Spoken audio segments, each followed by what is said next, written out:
Welcome. Thank you for joining this CBRL webinar coming to you from different locations.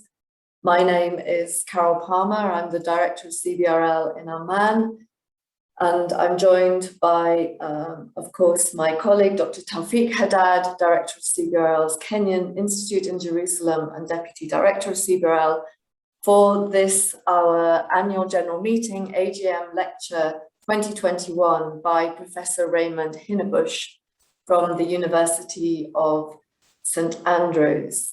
For those of you who may not be familiar with CBRL, Council for British Research in the Levant, we're an independent UK research charity and membership organisation that exists to conduct, support and promote humanities and social science research on the Levant and the public dissemination of that research. We are part of the British Academy's 7 or 8, including the British Institute for the Study of Iraq International Research Institutes, and through the British Academy receive a grant and aid to continue operations. But we are ever grateful to our members and friends whose donations enable us to support and develop additional research projects and outreach, including events such as this. We have an office in London at the British Academy with our fellow Biri. And as I said before, I'm speaking to you today from Amman, from the British Institute in Amman, and Toffee Haddad is joining us from the Kenyan Institute in East Jerusalem. We hope that you enjoy today's webinar and that you will join us also for future events. Please do continue to look at our website. If you're not already on our email list, do join it for more updates on our events and research activities and more. And I think without further ado, I'm going to hand over to my colleague, Dr. Toffee Haddad. Thank you, Carol. So as Carol noted, my name is Dr. Toffee Haddad. I'm the director of the Kenyan Institute, which is the CBRL's branch in East Jerusalem, where I am currently located. I'd like to start off today by taking a quotation from this report called Syria at War, of which Professor Raymond Hinnebusch was one of the lead authors. From the introduction, it writes the following. The human and social toll of the conflict in Syria has been devastating. Casualty numbers in the hundreds of thousands. The total number of involuntary internally displaced persons and refugees amounts to 12 million people, or half the pre-conflict population. Those who have survived face an incredibly difficult daily reality. In 2019, more than 11.7 million people within the Syrian Arabic Republic were still in need of at least one form of humanitarian assistance, with 5 million of these in acute need. Widespread destruction of educational and health infrastructure casts a shadow over current and future human development prospects, particularly for an entire generation of school children. The economic toll has been equally staggering. By the end of the 8th year of conflict, damage to physical capital was estimated at 117 billion, while added to the estimated gross domestic product losses of 324.5 billion, total economic losses amounted to 442 billion. Real GDP by the end of 2018 was 46% of its 2010 levels. As the humanitarian economic figures we just heard, I think we can all be in agreement, are enormously disheartening. Attempting to follow and remain abreast of the political developments in Syria today are no less daunting. The Syrian conflict has generated enormous confusion amongst the politicians, the global community, and academics as we struggle to keep up with the various actors, their history, both before and during the past 10 years, and the conflict dynamics that have emerged locally, regionally, and internationally. This has led to significant demoralization, confusion, and I would also argue marginalization of the core issues at the heart of the struggle. In this context, Professor Hinnebusch and his work, and that of the Center for Syrian Studies at the University of St Andrews, which he heads, has been a font of analytical clarity in a sea of often overdetermined, polarized scholarship and rhetoric, and sometimes even a great deal of posturing. His materialist analyses rooted in political economy has provided a stable and reliable analytical lens for those with the heart and the stomach to intellectually, academically, and morally grapple with the significance of Syria today in all its dimensions. It is for these reasons that we are proud to have chosen Professor Raymond Hinnebusch as the keynote speaker for our 2020-21 annual general meeting. And I'm very proud to introduce him today. Professor Hinnebusch is a professor of international relations and Middle East politics and the director of Center for Syrian Studies at the University of St. Andrews. His work on Syria includes authoritarian power and state formation in Ba'athist Syria, which came out from Westview Press in 1990. Peasant and Bureaucracy in Ba'athist Syria, also Westview Press in 1989. Syrian Revolution, and he has several edited volumes, which were all in the description provided in the introduction to this and the send out invitation for this lecture. Please go check him out and his readings, his writings are insightful, clarifying, and well, I'm not sure they can be described as inspiring, but they are inspiring from an academic perspective, from somebody who's able to maintain the clarity and the integrity of an academic when faced with such daunting situations. So with that introduction, Professor Hinnebusch, please take it away. Thank you so much for your kind introduction, Tawfiq, and also for the invitation.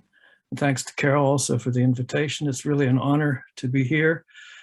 I'll just preface my presentation by saying that it's based on kind of early stages in my research on the current struggle for Syria, in which I have been trying to bring together various literatures on different aspects of this very complicated struggle and to try to integrate them, so to establish a sort of macro contours of the case or the problem. So being at an early stage, I welcome feedback. So to begin, of course, the notion of a struggle for Syria goes back to the classic by Patrick Seal on the way Syria was the target of interventions way back in the 40s and 50s by its neighbors and global powers. And of course, the logic of the struggle for Syria is that you have this regular competitive intervention in Syrian politics, driven by the belief that as Syria goes, so goes the Middle East. And in some ways, this has certainly remained relevant. And indeed, more recently, beginning in the 2000s, but particularly after 2010 and the beginning of the uprising, you have scholars talking about a new struggle for Syria, in the sense that Syria was seen as the linchpin of the resistance axis, and also arguably the weak spot in the resistance axis, so that again, what happened in Syria would matter for arguably the whole region, or so it was thought. Now, I argue that this struggle for Syria, the new struggle for Syria, if you will, has metamorphized since the uprising. It's taken some somewhat new, but also recognizably old forms. The Syrian uprising, of course, changed, beginning with nonviolent protests. It morphs into militarized civil war, which was combined with this competitive intervention, a kind of semi-proxy war in Syria. Currently, there's a new stage, I would argue, in the metamorphosis, in the sense that the proxy war has been sort of semi-frozen, but the struggle, of course, continues, but taking another form, basically an economic form of struggle over reconstruction, over sanctions. So let's just say a little bit about what's at stake in this latest version of the struggle for Syria. A number of things are at stake. At the level of the Syrian state, of course, the struggle is about whether the Assad regime will be able to reconstitute its authority over the country's territory, over its reconstruction, in spite of its use of massive violence against its own population. which of course contravenes the principle of responsibility to protect. So whether the regime reconstitutes its authority or not has also implications for what kind of global order we live in. Will it succeed, or will it be forced into some sort of power sharing or territorial confederation? Or alternatively, governance in Syria could implode with all the dire spillover to European and Middle East neighbors that would arguably result from that. So that's a lot to begin with, it's at stake. But at the regional level, arguably at stake is this question that we saw already in the so-called new struggle for Syria. Will the Iran-led resistance axis be broken or strengthened? And then finally, at the global level, it seems to me something else is at stake, and that is, will the US attempt to weaponize the world financial system to sustain its global hegemony? Will this prevail, or will those states promoting a multi-order prevail, notably Russia and China? And Syria, it seems to me, is a test case of this, along, of course, with the linked case of Iran, because they're actually inseparable. Now let's look at sort of the first stage or dimension of this current struggle for Syria, and that is what I call the semi-proxy war, which roughly begins in 2015 and in some respects is continuing. This, of course, was a war in which you have this competitive interference by powers militarily intervening in Syria. Most of them are also sponsoring or aligned with Syrian proxies, and these Syrian proxies are fighting each other. And then coming out of this, accompanying this, is the way the country gets divided into warring spheres of influence. Now, two episodes in this struggle are particularly important to look at because they kind of shaped the current situation of semi-proxy war that we're in. First, of course, there was Russia's intervention. This changed the game in the Syrian uprising, transformed the military situation, saved the Assad regime, backing the regime's territorial recovery, making opposition victory pretty much impossible, and that leads to the exit from the conflict of the Gulf's opposition backers. With the leverage that this gives Russia over all the rival parties in the conflict, Moscow sought at the Astana and follow-on meetings to try and broker a settlement among the regime and the opposition, also bringing together Turkey and Iran, a settlement that would keep Assad in power with some minimal power sharing. In parallel to this, at the diplomatic level, on the ground, Russia was trying to use its so-called reconciliation agreements to forge out of ex-opposition fighters a kind of loyal opposition incorporated into Russian-controlled military units that would reinforce power sharing on the ground. Now, the other episode is the US intervention. First, it's the Russians, now the US joined the battle. Initially, of course, it's against ISIS that brings the US in, but quickly the US pivots to obstruct Russia's ambitions. Now, in 2018, what set this situation up is that around 2018, we saw a kind of race to fill the power vacuum that was being left as IS contracted. And we saw Syrian government forces backed by Iranian militias are moving towards Deir ez-Zor and its oil fields and towards the border crossings with Iraq in competition with the US-backed Syrian Democratic Forces. And in this scenario, there are a number of instances where the US attacks the Syrian forces or their Iranian backers, preventing Damascus from its bid to reestablish its territorial control over the country as ISIS shrinks. And what that does is it leaves the US and its SDF proxy controlling much of northeast Syria, where you have the concentration of Syria's oil and lots of its food and hydraulic resources, which are crucial to reconstruction and which the US is now in a position to deny Damascus and therefore frustrate Moscow's ambitions. Now, just looking for a minute at what the motives of the US for doing this and for staying in northeast Syria are, They were exposed by a kind of covert struggle that was going on between President Trump and the Washington establishment. And we saw in this struggle that Trump declared that for him, the US would stay in Syria because of Syria's oil, to keep it from falling into the hands of the regime or the Russians. As for the Washington establishment, they're quite candid about this, particularly Jim Jeffries. Their aim is to keep Syria a kind of quagmire for America's rivals.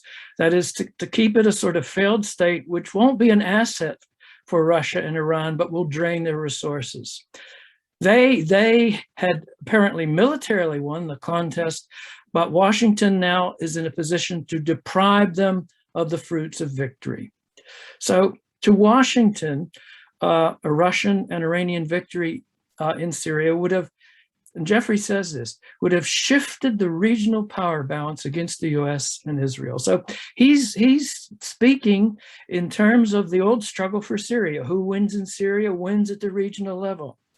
So preventing a Russian and Iranian victory was arguably, for him, for much of the Washington establishment, a vital US interest. And if they could block a Russian or Iranian victory, that might provide the opportunity to actually finally break the resistance axis. So from Washington's point of view, that's what was at stake. Now, what's the outcome of this encounter between these two great powers over Syria? One can look at two kinds of things which seem to be, at this point, semi-permanent outcomes. There's one, the division of Syria into three rival spheres of influence. They've got the regime areas, controls about 3/4 of the population. Iran and Russia deeply penetrate the regime areas, both its political structures and society itself. Then you've got the Turkish occupied areas, large swaths of Syria's northern border, occupied by Turkey. Turkey incorporating much of the former Free Syrian Army into Turkish-led military formations. Governance in this area, services in an area intimately linked to Turkey. And then you've got the third sector, which is the Kurdish-led Syrian Democratic Forces governing the east, autonomous of Damascus, protected by the US. And then at the same time, the other thing you've got is three conflict fronts, which seem quite durable. They're kind of the axes of the proxy war. One front, if you will, is the regime and Russia versus Turkey, fighting over Idlib, which is a kind of jihadist enclave that Turkey's protecting. Then you've got Turkey versus the US-backed Kurdish-led SDF in the northeast, with Russia and the Syrian regime trying to exploit the tensions between Turkey and the US and the Kurds. And then you've got a third conflict front, Iran versus Israel, with the US behind Israel. And in this conflict complex, Iran's seeking a Syrian corridor, linking it to Lebanon through Iraq. And Iran's also seeking an enhanced deterrence against Israel, and US and Israel are trying to obstruct this. And you see the Russians maneuvering between them. Now, these conflicts, these three conflicts, of course, are exhibiting regular kind of tit-for-tat clashes.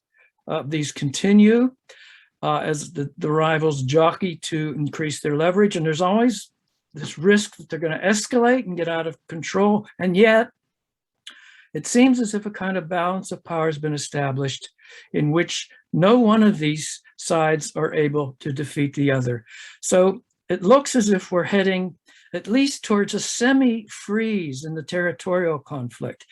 And therefore, along with that, a kind of gradual shift in the arena of struggle from the military arena to the economic arena, the struggle shifting to one over reconstruction, over sanctions.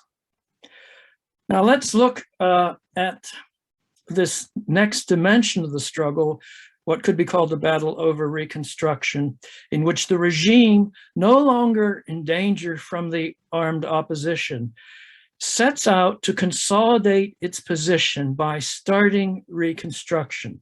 Now, the main constraint it faces is its economic weakness, but it has a strategy. Its reconstruction strategy has a number of dimensions. One is that regime loyalists have been encouraged to extract resources directly from the war economy. And now what the regime wants to do is to tighten their co-optation by channeling their war profits into reconstruction schemes. So that's one of the things the regime wants to do. The other thing it wants to do is to use reconstruction to punish its opponents, to punish the opposition. So you see the regime raising the informal settlements on the outskirts of the cities like Damascus, which used to be strongholds of the opposition.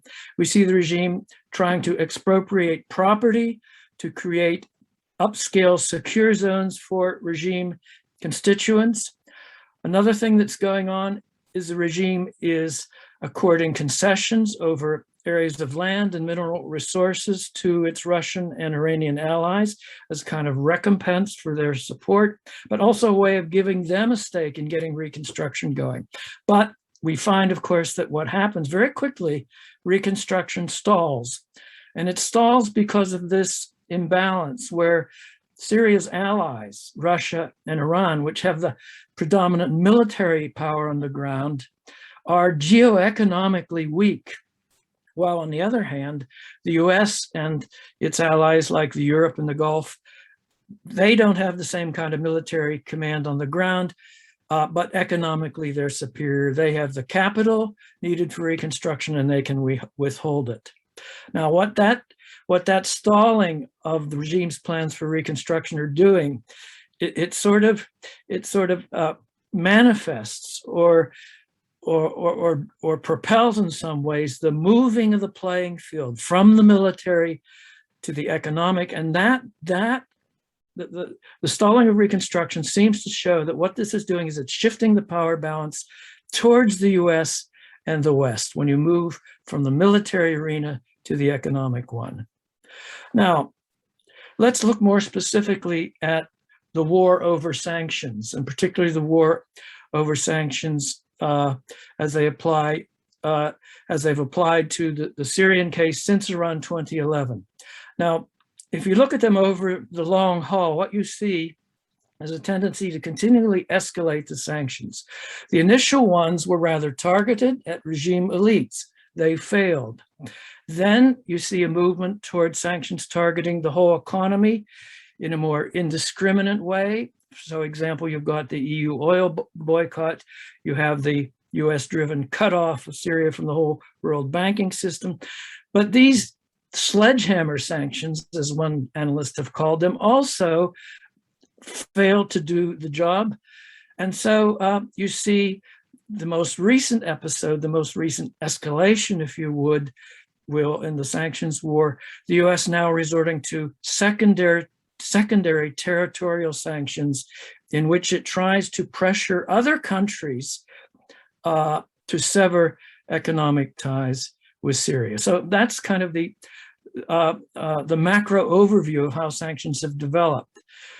At this point, though, I think it's useful to look a little bit deeper at this war over sanctions, and particularly to ask why they seemed, and so far, to have failed, at least in the period from roughly 2011 to 2017. Now, there's a number of serious studies that have really revealing studies that have been done on the sanctions and interrogating what their outcome has been.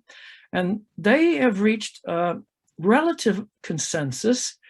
And I'm just going to lay out what the consensus seems to be as to why the sanctions haven't done what the sanctioners hoped for.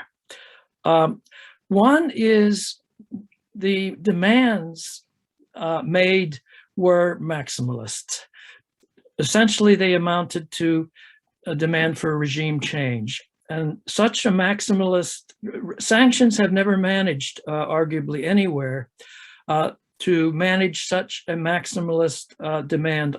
And in the case of Syria, it was evident that the threat to the Syrian regime from conceding the political transition that the sanctioners wanted, which was much greater than anything it faced from the sanctions. So the regime wasn't going to be budged by this if it could help it. And in resisting sanctions, there were a number of conditions or strategies the regime followed, which enabled it to survive them. One is that Damascus has had a long experience of evading sanctions. It knows how to do it. It also had very few assets abroad. They were well hidden. They were mostly retrieved. And so very early on, the regime had a foreign exchange reserve pot that it could use to try and survive sanctions.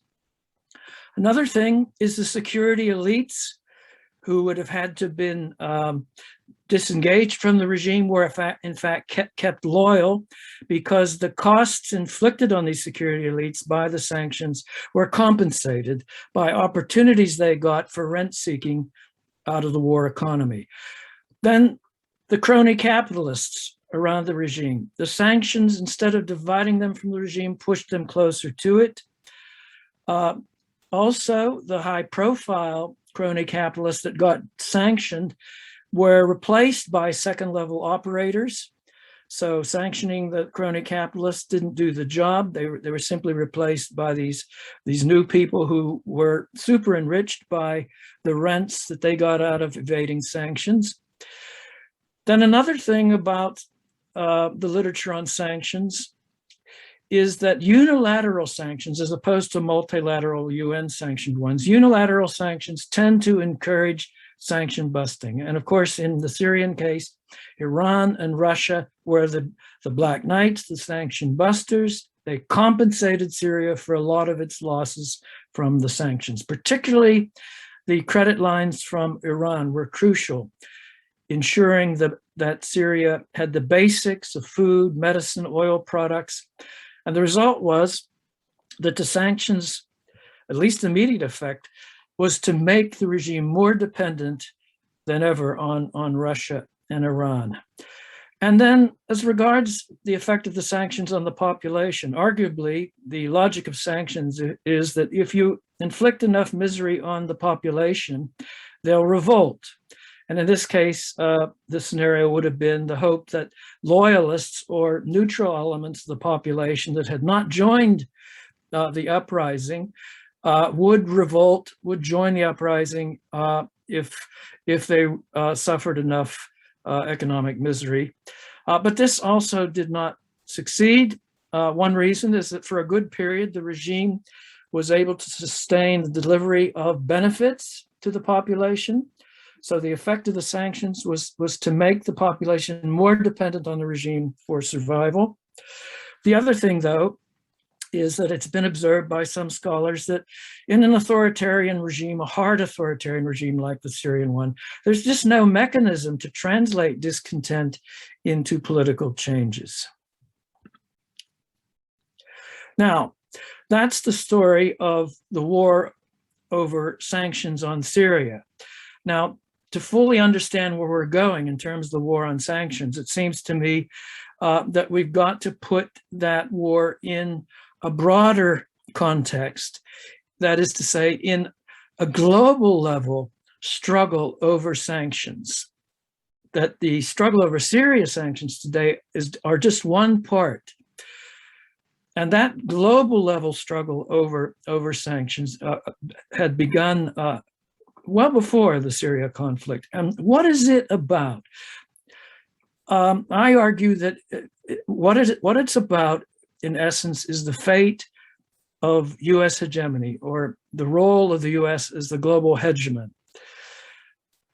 Arguably, US hegemony has passed its peak in the political and military sense. But it seems as if what is happening is the US has used its continued dominance of the global financial system to sustain its hegemony. Its dominance of the global financial system has allowed the US to, as one scholar put it, weaponize global interdependence.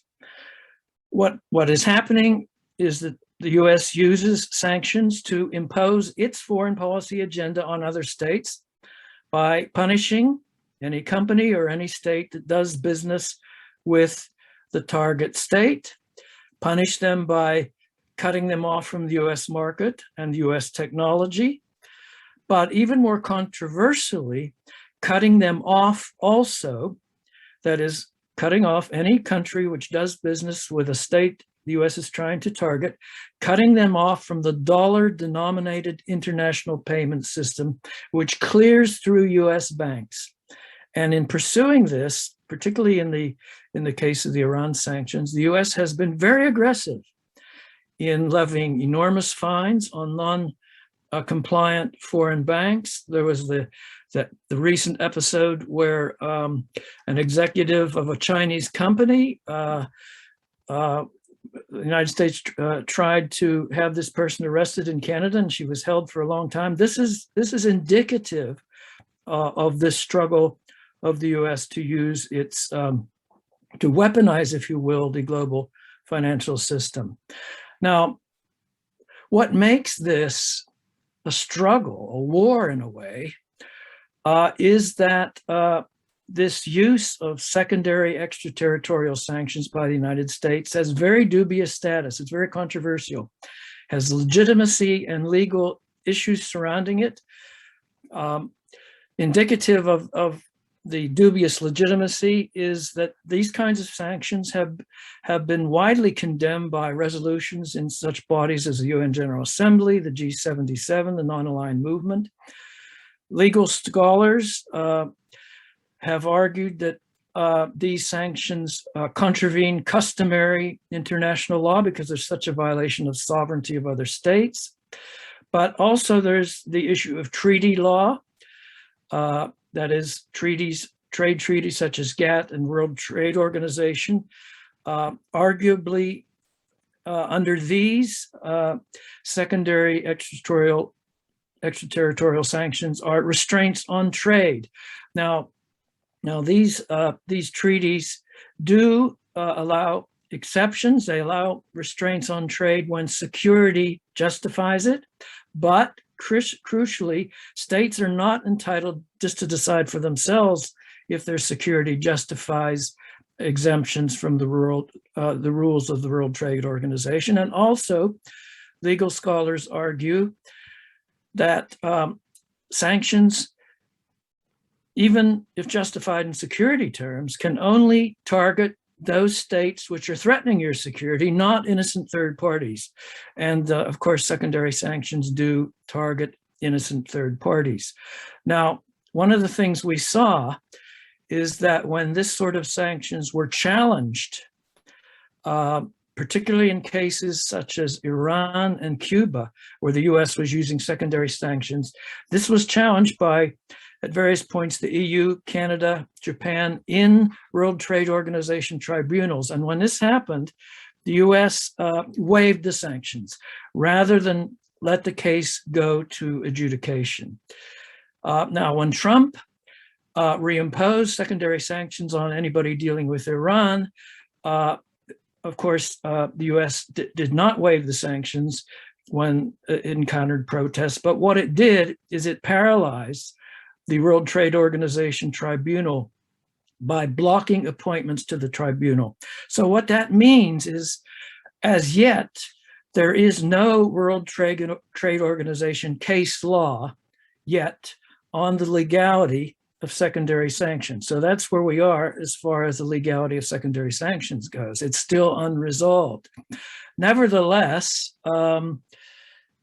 we find that the US is encountering other kinds of pushbacks. So the struggle over sanctions is continuing. Now, when it came to Trump's reinstituting sanctions on Iran after the US withdrew from the nuclear deal, there was a backlash, a pushback, if you will, from, for example, the EU. The so-called blocking statute made it illegal for EU nationals to comply with US sanctions on Iran.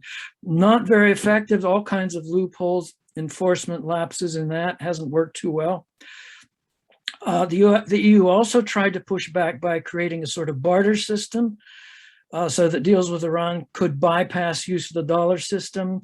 But big companies are afraid to antagonize the US by using that, so that's not been successful.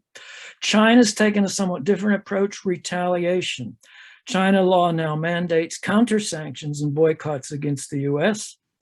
And then in the longer run, what there's some evidence of is all of this weaponization of the dollar-denominated international financial system by Washington is sort of inspiring attempts by others to move away, reduce the use of the dollar in international trade.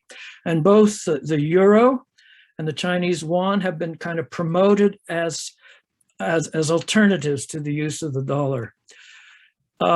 So what we're talking about is what might be called a move towards financial multipolarity, so that the world financial system is not a unipolar one dependent solely on the use of the dollar. But the status of that is, at this point, is that moving away from the dollar hasn't made much progress. So far, the other currencies have not become yet really a substitute for the dollar. And certainly there is no substitute global payment system that could replace the dollar-based one. And it's worth noting that one reason why it's difficult to move away from the dollar denominated global payment system is because of oil. Oil is denominated in dollars. And what that means is everybody needs dollars to import their oil or to sell their oil. Everyone has to engage with the Washington-dominated global dollar system. And as an aside, that's one reason the US saw a mortal threat when Saddam Hussein changed the denomination of Iraq's oil to euros. The fear that this might start a bandwagon away from the domination of the dollar over oil market. And of course, that Saddam's bid failed, and the dollar is still the dominant currency for trade in oil and other hydrocarbons.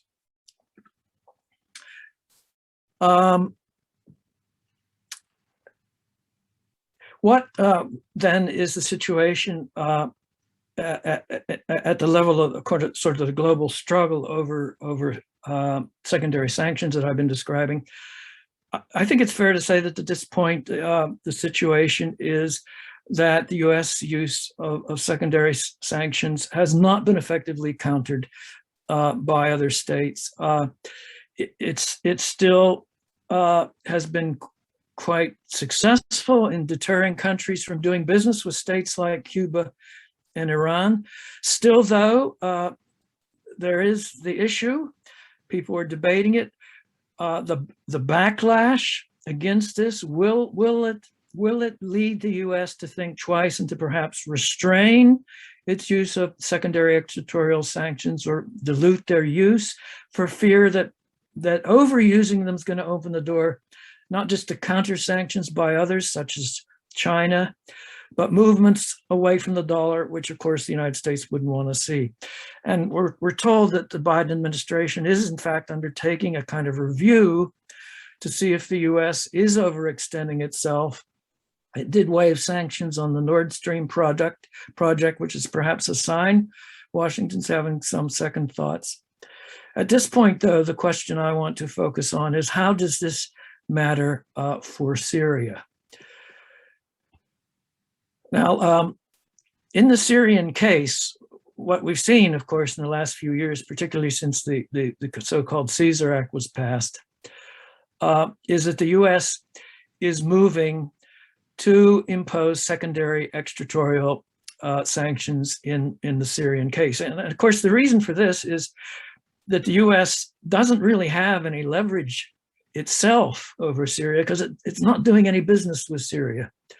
It only has leverage over Syria if it can deter other states that have economic power from doing business with Syria. No, we're talking about the likes of China, India, the Gulf states. So what Washington has done in order to deter these states from doing business in Syria, and particularly getting involved in reconstruction in Syria, is to deploy extraterritorial secondary sanctions. Now, what at this point seems to be the outcome of this? Well, we can see evidence that it is having an impact, an important one. One thing is the regime seems to be under lots of stress as resources become increasingly scarce, to the point where the solidarity of the regime core seems to be fracturing, eroded. We can see this particularly with the falling out between Assad and his cousin Makhlouf, the biggest crony capitalist. Another sign that the regime is suffering is it's becoming more predatory, to the point where it seems to be squeezing even loyalist firms in order to extract revenues from them. It's squeezing, alienating medium-sized firms at the cost of many of them exiting. Another sign of the trouble the regime's in is the way it is resorting to the drugs trade to kind of compensate for the loss of legitimate kinds of trade.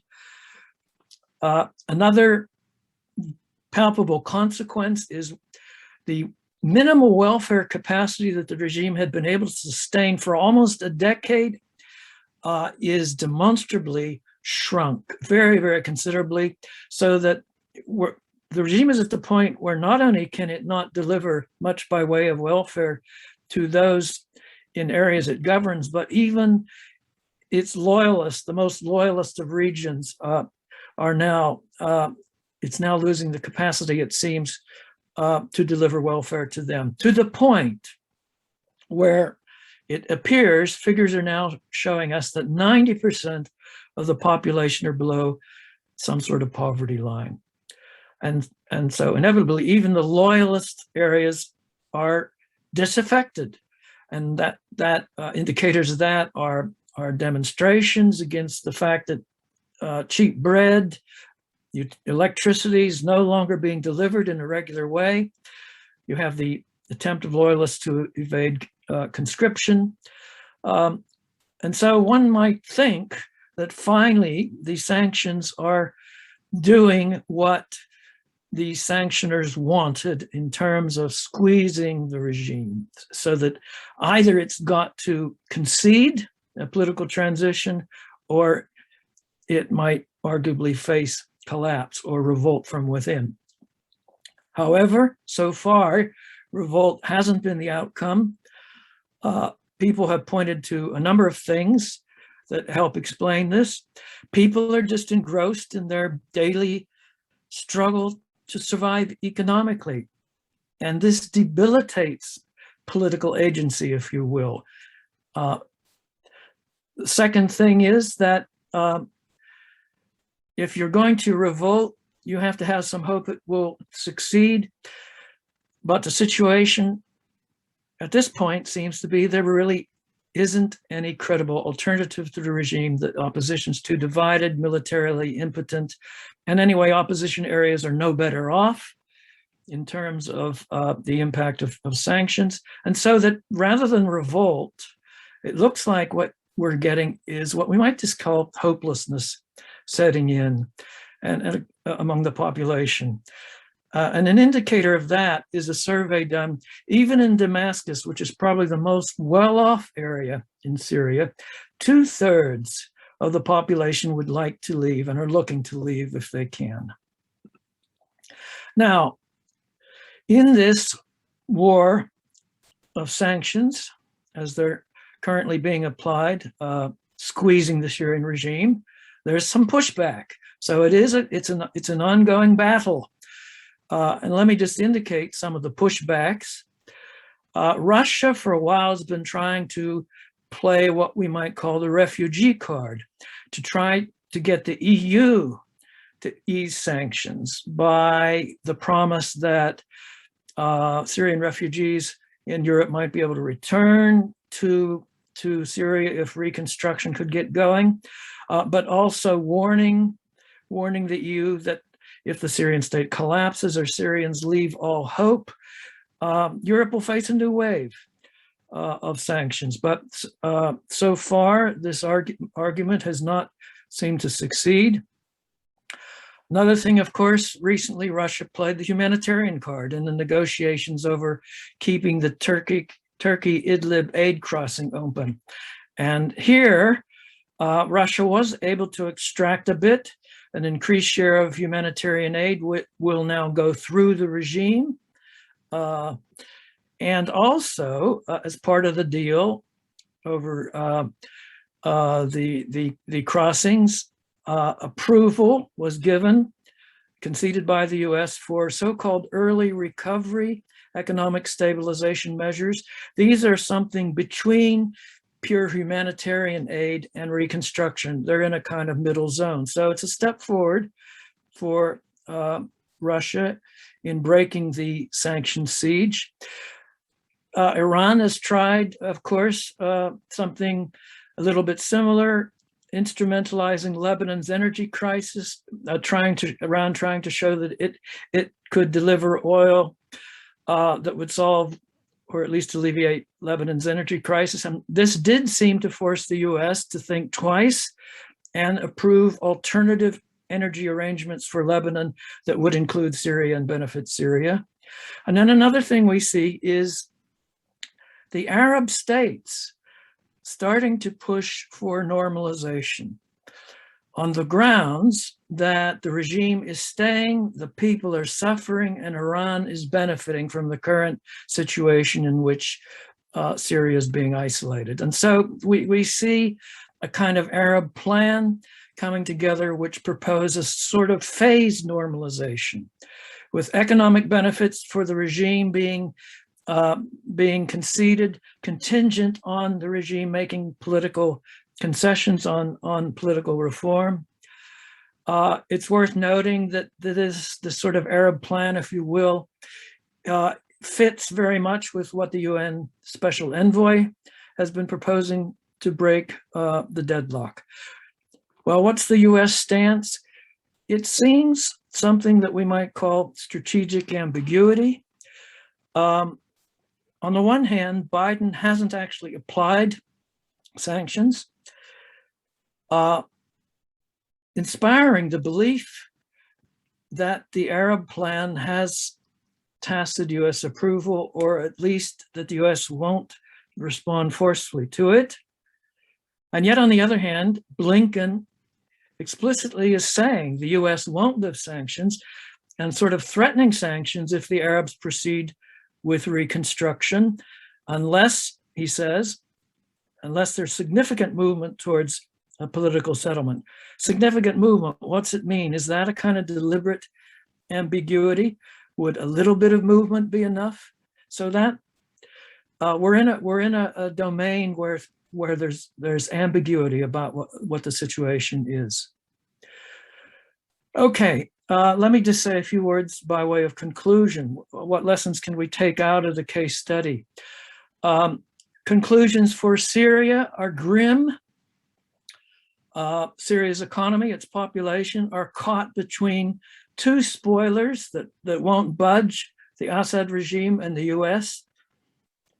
Seemingly both of them feel that their interests are served more by the current situation than by moving away from that situation. And of course, what this does is it leaves Syria very vulnerable to increased state failure, fragmentation, loss of sovereignty. And it does seem at this point, no other actors have been able to devise a way forward out of this stalemate, even though many actors like Russia, like Europe, like the Arab states, all stand to lose if there's a deepening of state failure in Syria. About the implications of the study for global order. I think one might argue Syria is an important test of whether or not the world is transiting from a unipolar world under US hegemony to more of a multipolar world. In that, if the US can prevail using its sanctions, secondary sanctions in Syria at no cost to itself, if the US can prevail at no cost to itself, even when it has no vital interest in the country, compared to those of its rivals, like Russia and Iran, which do have a vital interest, if the US can prevail in that situation, then that's a sign, seems to me, that we are still in at least a partly unipolar world. It would be a sign that the US has successfully reinvented itself as a sort of sanctions hegemon, in which it has a seemingly cost-free instrument, secondary sanctions, for sustaining its global hegemony. And yet, sanctions, as in a way the Syrian case is showing, but others have also, sanctions are pretty blunt instruments. They're bad, it seems, at regime change. They're mostly good at creating failed states and immiserating populations. And the other problem, of course, with sanctions is they may provoke movement towards financial multipolarity, moving away from the dollar-denominated financial system. And if that happens, it would be more congruent with the fact that the world is more multipolar today in both economic and political terms. Only in financial terms is it unipolar. So there's an incongruence there. And the overuse of secondary sanctions could be what it takes to provoke a movement towards financial unipolarity.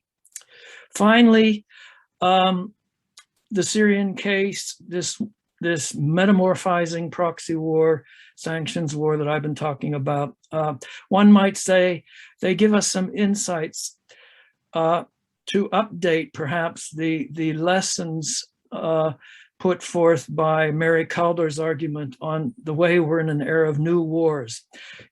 Syria does seem to be an extreme case of how the international power struggle is now being played. Part of it is this competitive intervention in civil wars, proxy wars, that's Calder's new wars, but also on top of that, it's now part of the game to weaponize the globe's economic interdependence. And also, I think what we've seen in the Syrian case is how norms, which are supposed to be constraints on states, are actually weapons that states are using in their battle. So that the norm of sovereignty, the norm of responsibility to protect, the norm of humanitarian intervention, these are being instrumentalized in the struggle for power. So that, to put it in a nutshell, the evidence does seem to be from this case that we're still in a realist world and not at all a liberal world order. So thank you. That's the end of the story. Well, thank you very much for that amazing sort of complex view into the situation in Syria today and all its implications regionally and internationally. Professor Hennebusch, if given everything that you outline, can you perhaps shed more light on developments and evolutions in the nature and constituency of Syrian elites today? I say this in particular light of the fact that the proxy war that you described, the question of sanctions and reconstruction in particular, they all have grave implications around the political economy of Syria today. And when we talk about reconstruction in particular, a lot of questions are in the details of what is selected, who benefits, where, when, how. So can you speak to some of those dynamics, please? Well, the evidence on the current situation is that you've got a kind of submerged struggle within the elite core. At the bottom, you've got the fragmentation, of course, of authority into militias / crony capitalists. as resources contract and become scarcer, the competition among them does seem to be intensified. You seem to have the rival malicious crony capitalists, let's say at the local level. They have their networks, their links, clientelage networks to elites, the center, the Syrian regime, but these elites, Assad, Maher, others, are in some kind of submerged competition, but not only though are the Syrian actors involved in this, but you've got the Russians and the Iranians, and there's a kind of competition going on also between them. And it does appear that if you're in this game, let's say you're a crony capitalist or a militia leader with crony capitalist interests, you need to try and have your patron in Damascus, but also you've either got to connect to the Russian or the Iranian networks. Now, how is this playing out? Of course, all these people need each other a lot. So that's a kind of perhaps a constraint on which keeps the competition submerged. But I suppose from the point of view of those that are sanctioning Syria, the hope is that as the resources contract because of sanctions, that there will be a falling out that may become a very serious one. If this, at this point, that seems to be the contours of things as they are. They're still pretty much. We get bits and pieces, rumors. I guess the most recent one is the claim that the regime and the Iranians are in a kind of falling out with Assad, presumably asking Iran to remove the military leader, Iran's military leader, from the region because the Iranians are supposedly getting Syria into a conflict it doesn't want with Israel. The Iranians are encroaching on the rent networks. They're trying to take too much, or so the discourse goes. But again, certainly the regime can't do without Iran's support, as far as I can see. And for that matter, neither can the Russians. The Russians might have air power, but they don't have the troops on the ground. And so they need the Iranians. And it's Iran, not Russia, that's been providing the credit lines, which have kept the economy afloat insofar as it is afloat. Yeah, so I'll stop there. Sure. This was not really addressed in your talk, but I think the question is probably out there. Could you speak a little bit around the identitarian aspects of what everything that you've described sort of means and its implications upon Syrian identity today, particularly in the context of the extreme sort of sectarianization that we saw emerge in Syria, and also how the Assad regime has attempted to respond to this, because at the end of the day, they still need to sort of reforge some form of Syrian identity and constitute authority and legitimacy somehow. Identity, no? Yes. The regime does understand that of course, that this is part of the battle of legitimacy, insofar as there's any legitimacy to be had. One of the things we saw, of course, is that the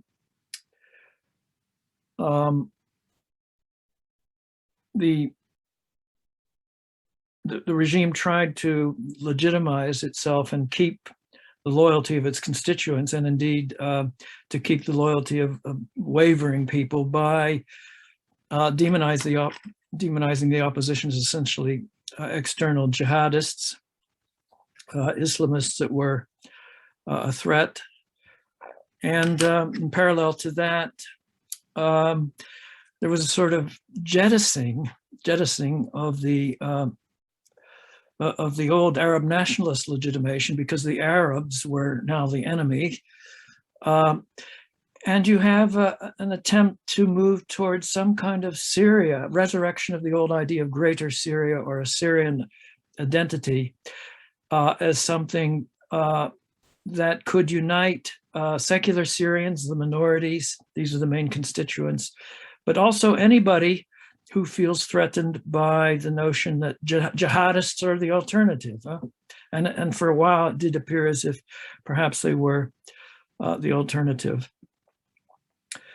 Now, at the same time, we find that that Assad hasn't given up on the Islamist current. He's tried to promote a sort of moderate, maybe we want to call it Damascene, sort of Sufi-influenced notion of moderate Islam, and to co-opt, and it seems remarkably, with some success, to co-opt ulama who feel that the regime's not going, so they've got to come to terms with it. In any way, the Salafists, the Wahhabists are a threat to moderate Islamists. So there's an attempt to keep alive this as a kind of legitimacy asset also. So it is a part of this struggle that is kind of parallel to the one I've been describing, which is the more material struggle over sanctions and economic survival. Yeah, at this point, that's my thoughts on that. Sure, thank you. To return to perhaps your central argument, or parts of your central argument, because you obviously had many arguments in that presentation. I had impressions when I was listening to it that the scenario that you depict, particularly around the question of America's intervention and their attempt to, by taking control of the areas where there is the Deir Zur area with the oil fields, and attempting to use this as a form of leverage to prevent the resources which the regime would need for the reconstruction efforts.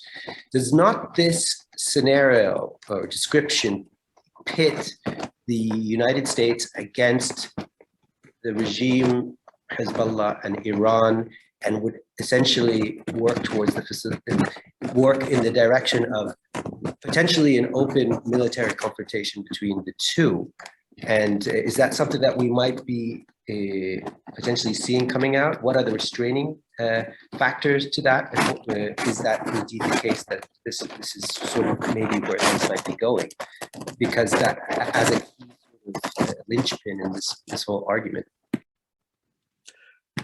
Yes, one might ask what the regional implication for the axis of resistance is going to be, and arguably that is one of the big things that's being fought over. Syria has been a linchpin. Iran, of course, sees it absolutely crucial that it retain its status in Syria as a way of kind of protecting its corridor to the Mediterranean, but also because the Syrian conflict in some ways gives it an opportunity to enhance its so-called deterrence against Israel, which is of course Hezbollah. But now there's this effort to manufacture on Syrian sites much more accurate missiles to really enhance Iran's deterrent against Israel. And the Israelis, of course, are determined not to allow this. And so you do have this constant aerial attacks on Iranian and to some extent Syrian targets. And of course, the US is in some ways tacitly backing Israel. So you're right, there is the risk of this tit for tat dynamic, which we've recently seen over Tanf, can escalate. The latest episode of this seemed to be that Israeli forces wanting to attack Iranian militia targets, instead of going through Lebanon as they used to do, had to refrain from doing that because the Russians had put in place deterrent anti-aircraft missiles. And so Iran had to go through Jordan and somehow was using the 10th base where the US is positioned, and that to attack regime targets in Palmyra and also in the Deir ez-Zor area. And that, of course, led to seemingly the Iranian response, which is attack on the US base. Now, one of the interesting things is the US was pre-warned to evacuate some of its forces. Who pre-warned it? Was it the Iranians themselves? Because they want to show what they can do, but they don't actually want to spark off. So perhaps there's some self-restraint there. Of course, the Russians are trying to restrain both the Iranians and the Israelis. They don't want this to explode. But the risk is certainly there. A miscalculation. It's hard to see that if all the sides are rationally calculating, they would allow this to get out of hand, because the balance of power is such that no one can really hope to prevail. All you can do is prevent the opponent from winning, huh? And that's where we are.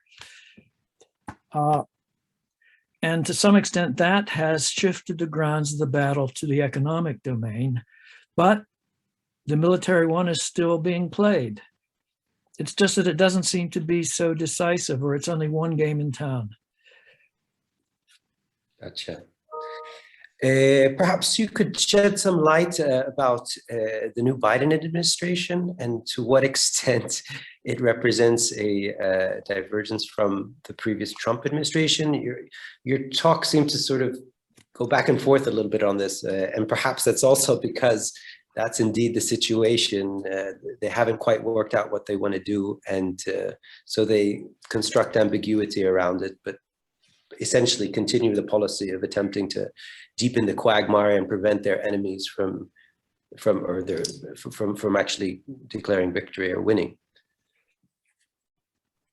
You know, a quite interesting lens into this is the discourse of James Jeffries, who was the man in charge of the Syria file under Trump, and he's the guy that was quite candid about what the United States was up to. It was to get Russia and Iran into a quagmire, by depriving them of the possibility of translating what seemed to be their military dominance or victory in the Syrian civil war into a successful asset. Instead, Syria would be a drain on their resources and would show that they can't win. Now, looking at his discourse about what's happening under Biden, one of his arguments seemed to be a kind of warning Biden. Don't you realize that it is very important that Iran and Russia doesn't win, because it'll have implications for the whole regional balance of power? That's what he's saying. It's like the old struggle for Syria. Who wins in Syria will win across the region. So he's promoting that in one of his early warnings to the Biden administration, for fear that they're not taking this seriously enough. All they care about is ISIS. They've forgotten about Iran and the Syrian regime, or maybe they care a little bit about the humanitarian disaster which is shaping up. But again, they've taken their eye off the ball. On the other hand, some more recent discourse by Jeffries seems to take a somewhat different stance. He tells us that actually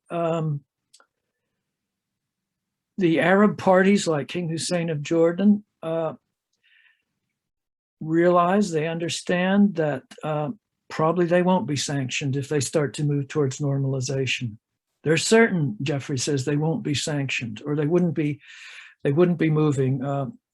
Abdullah wouldn't be on the phone to Assad. This possibility of of the energy pipeline from Egypt through Jordan into across Syria and into Lebanon that Syria would benefit from has been actually approved explicitly by Biden's administration.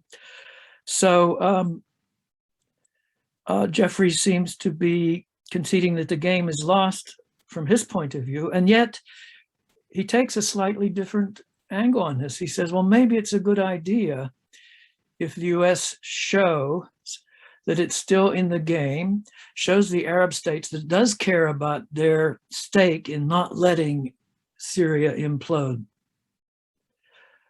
And so what the United States has to do is work with the Arabs to make sure the deal with the regime, that is some economic normalization, is accompanied by regime concessions on political reform so that there'll be a parallel movement.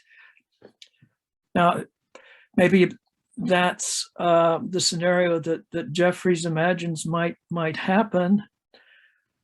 And if anybody knows what's going on, I'm assuming he's not frozen out of the inner circle completely under Biden. So that's a bit of hope, I suppose, if all sides understand they can't win. And so everybody's going to lose as the current situation continues, not just the Syrian population, but the neighbors, the Europeans, and the Americans, if the idea gets out that the United States doesn't care what happens to Syria, as long as it'll continue to play hardball. It doesn't pay any cost to use the sanctions, secondary sanctions, and the U.S. is showing it doesn't care about what its Arab allies think. So it could be that that's the scenario, but I think Washington isn't moving decisively. Syria is not the center of its interest. After withdrawing from Afghanistan, the US, of course, Biden can't be seen to be throwing in the towel in Syria and abandoning its Kurdish allies as it abandoned its Afghan ones. So probably you're going to have continued ambiguity, maybe allowing the Arabs to go ahead a bit. If Russia were to lean on the regime and actually force it to start making some of these minimal concessions, enough to make a credible argument that there's movement towards a political transition, then this might free up a situation in which you can have incremental movements towards economic reconstruction. But taking the form probably of this middle domain called early recovery, refurbishing utilities, water, healthcare, that sort of thing. And yeah, that's the optimistic scenario, the best case perhaps that we can hope for. Yeah. Well, thank you. I'm going to use the remaining 15 minutes of this webinar to sort of field the questions that have come in on the question and answers button. So encouraging everybody who's out there to put their questions up there. I'm going to start from the top. Someone in the audience named Beerson has asked two questions. I'm going to just take the first one because the second one I think has largely been taken up by Dr. Hinnebusch. But I think I would like to hear more about your concept of semi-proxy war. Can you elaborate on this issue of, rather than using proxy war or civil war or whatever, the semi part? Yes, I didn't explain that. Perhaps I should have. There's a kind of debate in the literature on what constitutes a proxy war. I think in its pure form, we have a proxy war when some external power is pretty much able to instrumentalize a client or a proxy inside the state that's under contestation. So in the case of Syria, where you have, let's say, cases where Iran establishes Shia militias inside Syria, recruited from outside, from, let's say, Iraq or Pakistan, or even further afield, and where these are seen pretty much to be very dependent on Iran. They're basically tools of Iran. They don't have their own interests. That's the pure proxy war. And Now, there are dimensions of that in the current contest in Syria. One might argue that besides the Iranian so-called proxies, many of the Free Syrian Army elements that have been co-opted by Turkey into what Turkey calls the Syrian National Army, I think, co-opted to do what? Not to fight Assad anymore, but to fight the Kurds or the Syrian Democratic Forces. So here again, these Syrian formations do seem to be close to the pure notion of proxy. But in other cases where the external power is intervening, it's the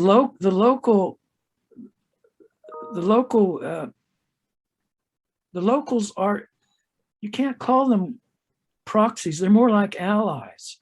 So for example, in the case of, of the relationship, let's say between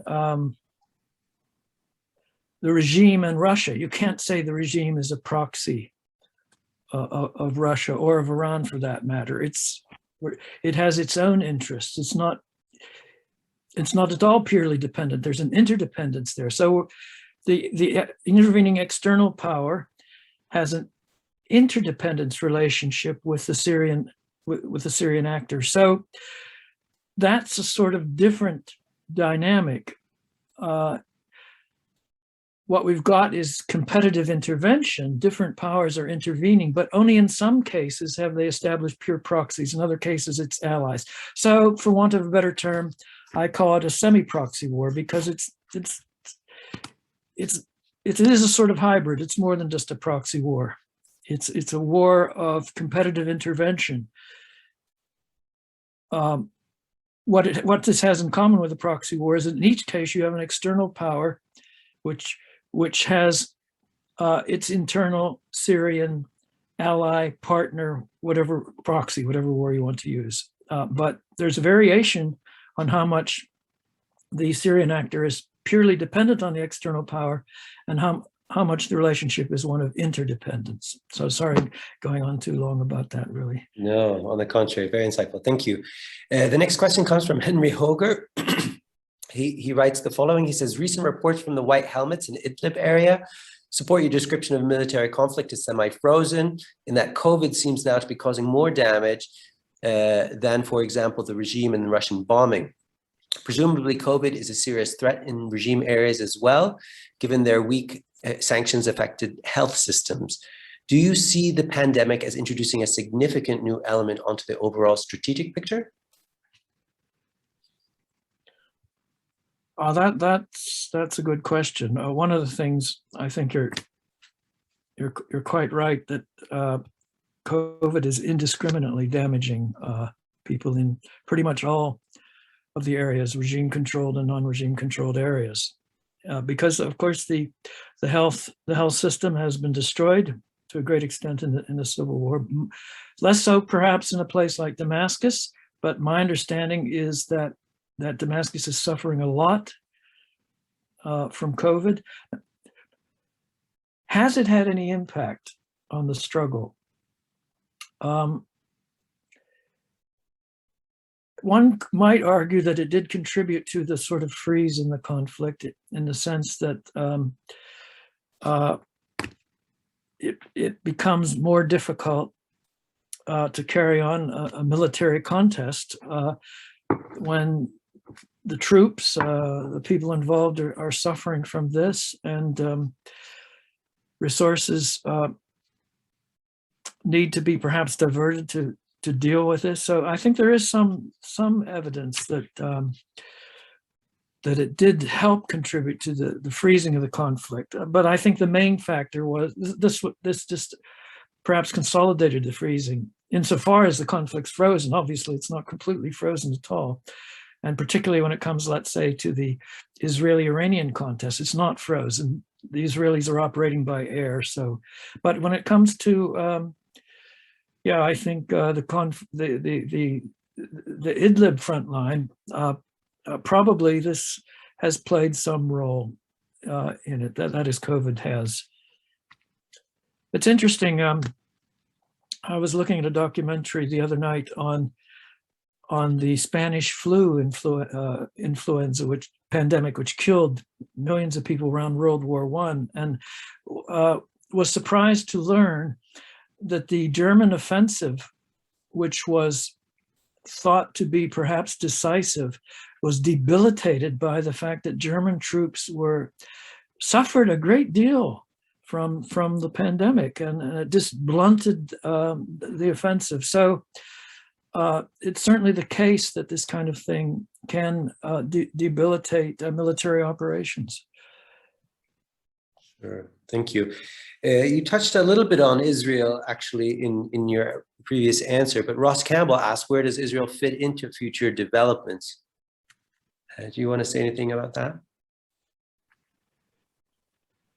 Of course, for Israel, the main thing that's at stake is to prevent what it sees as the permanent entrenchment of Iran as a military actor, but also as an actor which is kind of infiltrated in some ways the Syrian regime itself, in the sense that the manpower shortages forced the regime to sort of incorporate Iranian elements and militias into the regime itself. And of course, Iran is trying to enhance its missile capacity in Syria. So, of course, the Israelis are trying to deal with this, as they usually do, by using their military superiority.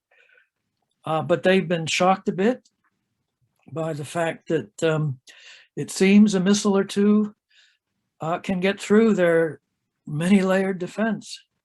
So if there's a showdown in which thousands of missiles might be launched against Israel, they're bound to suffer. So I would have thought the Israelis don't want this tit-for-tat war to get too far out of control either. Russia evidently is trying to broker, dampen down the thing. Although the Russian behavior is quite interesting, and one can't be sure what's going on here, because on the one hand, they're supposed to be defending Syrian airspace, but and when they fail to do that, it calls in question not only their status as a patron ally, but also the capability of their air defense systems, which presumably they want to sell if the Israelis are able to just get through them easily. So Russia wants to put some limits on this conflict, but on the other hand, it doesn't seem to want to invest a lot in pushing back against the Israelis. Is it even pleased, perhaps, if the Iranian forces in some places get hit, particularly where the Iranians are seen to be pushing things too far, to the point where they endanger Russia's interest in preserving the Syrian regime, and Russia's interest also as playing broker between Israel and Syria in some ways. I think Putin values his good connections with Israel, which are another way of demonstrating, let's say, to the U.S. that Russia's indispensable. It's the country that can talk to everybody, can talk to Iran, can talk to Syria, can talk to Israel, can talk to Turkey. So from Israel's point of view, it could be that they may come to the view that the Assad regime interests are not identical to those of Iran, and therefore that it is a interlocutor which they would do well not to destroy. If the regime collapses, who will pick up the pieces? Iran, possibly, but also jihadists of various stripes. So one would have thought that Israel is going to play the game rather like all the parties are doing it. That is, trying in this conflict situation to increase its leverage, using military means in some respects to increase its diplomatic leverage, and perhaps to use its connections. Israel has this double connection to U.S. and to Russia to help push back against what it sees as the Iranian threat. The other possibility, of course, is that Israel could come to understand that Iran's role is essentially defensive. It wants a deterrent. It's not in Iran's interest to get into a conflict with Israel. Its interest is to have the capability of deterring Israel. If there was a resolution to the nuclear issue, Israel opposes it, or at least ostensibly it does, but it could really reduce tensions quite a lot and reduce the risk of an unintended escalation. So, I don't know. The Israeli government is rather heterogeneous, so one doesn't quite know. Sure. They have a unified view exactly about what they ought to be doing now. Sure. Okay, we're transitioning to another question, this one from Graham Barker, who asks, are the various parties using the past or their versions of it to legitimize themselves? Perhaps this touches upon the identity question that I asked previously, but I'll leave it as worded there. The various parties using the past or versions of it to legitimize themselves. Well, yes, if by their past we mean their conduct in the current conflict, but maybe other things too. Certainly, take the case of Turkey. Turkey has, of course, historically been, if we go back to the Ottoman period, Syria was part of the empire, actually a privileged part of the empire. And under the AKP, the notion that there are affinities which were obscured by the nationalist struggle between Turkish and Arab nationalism. There are affinities which can be reconstituted through some kind of moderate Islam, which are shared by the various parties. And so Turkey seems to feel that it has a legitimate role in the Syrian conflict. I think Erdogan actually refers to, at some point, the Syrian conflict as a domestic issue for Turkey, suggesting that. And so Turkey's tried to legitimize itself as entitled to be involved. And, and of course, the Russians, we've always been an ally. Mm-hmm. We support state institutions as a way of stabilizing. We're for stability. We're not interested in, like the U.S. is, in remaking the world in our image. We defend a multipolar world where there are different ways of governance. Sure. And so that legitimizes our role in the Syrian case. Yeah. Professor Barker, who asked the initial question, has added sort of part explanation of what he was going after, and perhaps he says he means the deeper historic and archaeological past. Do you see evidence of any of that taking place? The use of those pasts to justify the present? I would say that probably the regime, in kind of reconstituting its legitimacy package, insofar as that has involved stressing the notion of a Syrian identity, which is distinct from an Arab identity. Of course, the Ba'athist narrative has always been that Syrians are Arabs.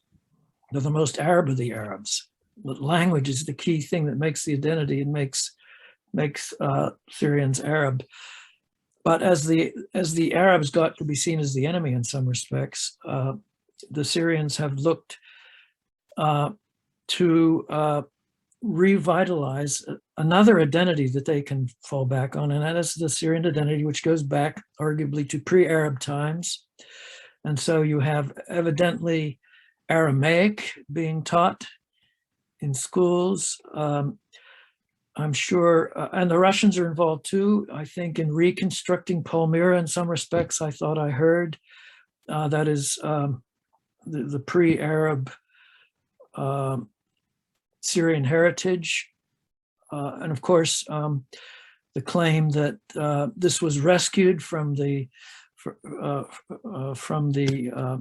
ISIS in their attempt to destroy and eradicate this part of Syria's past.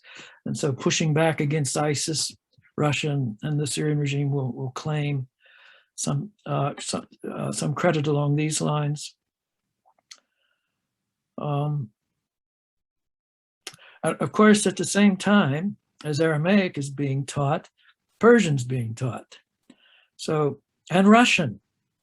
So there's a kind of, if one looks at the languages which alongside Arabic are now being taught in Syrian schools, it seems there's a struggle over Syria's identity. If Syrians are going to learn Russian, that means one thing. If they're going to learn Persian, that means quite another thing. Sure. Fascinating. Thank you. I think we have time for one or two more questions. So I'm going to take Diana Dark's question, who, as we know, has written about Syria herself. She writes, you mentioned a survey saying that 2/3 of the population in regime areas want to leave. Where does that survey come from and who organized it? She adds, wealthy businessmen are increasingly leaving, but for most, it's not an option. They're simply locked into the current disastrous, disintegrating economic situation. How does that resolve in your view? So a question about that statistic you said, yes. I regret I can't offhand say where I got the survey. Of course, it's 2/3 of people in Damascus who would like to leave, but of course, the vast majority don't have that option. Although, if they can find a place that'll take them, it does almost seem as if the regime is not trying to stop people from leaving. How this can be resolved? Well, it's a very, very grim business, but the idea that so many Syrians would like to leave the country is a disaster for Syria, but it's also a disaster for the neighbors. It could be a disaster for the Europeans too, if there's another wave of migration to their knocking on their doors. So one might think that there's a lot of people who have a stake, some powerful, some not, in trying to limit this disaster. And of course, what we have to hope is the two spoilers, the intransigent sides that are sort of sustaining the stalemate, that is the regime on the one hand, the US on the other, that there will be some movement on both sides to appreciate that really in the end of the day, there's going to be costs for them too, if this downward deterioration is not stopped. So I guess what I'm saying is if people would take an enlightened self-interest instead of a short-term self-interest on board in their calculations, it might give us some light at the end of the tunnel. But of course, never depend on people doing that, looking at the enlightened long-term self-interest. Gotcha. Well, I see that CBRL Director, Dr. Carol Palmer has appeared on the screen, and we are well into an hour and a half plus. Obviously, we started a little late, but it's about 8:40. So we realize that many people in this day and era have a lot of webinar fatigue. So allow me to thank you for your fascinating lecture, as well as your insightful comments and answers to all the questions that were out there. I'm sure everyone in the audience was truly enlightened by them. And I would just like to hand over to Professor Carol Palmer to, I guess, tie up any loose ends, but thank you sincerely from us here at CBRL and me personally from Jerusalem. Thank you. Thank you so much, Toffee, for your invitation and your wonderful hosting. Thank you. And just to join my thanks to Professor Hinnebusch for a wonderful lecture, and to my colleague Toffee for the questions and fielding the answers so well. So What remains for me to say is to thank you, the audience, also for joining us today, and we hope you enjoyed this event. Please do look at our website for future webinars on the Levant, and you can visit our website at cbrl.ac.uk, also join our mailing list if you're not on already, and even support our work by becoming a member. We're currently planning more lectures and events for 2022, so keep checking back on us. Thank you once again for joining us today. Thank you once again to our speaker and to my colleague, and wishing you all a good evening. Stay well and safe. Thank you. All the best. Thank you. Okay.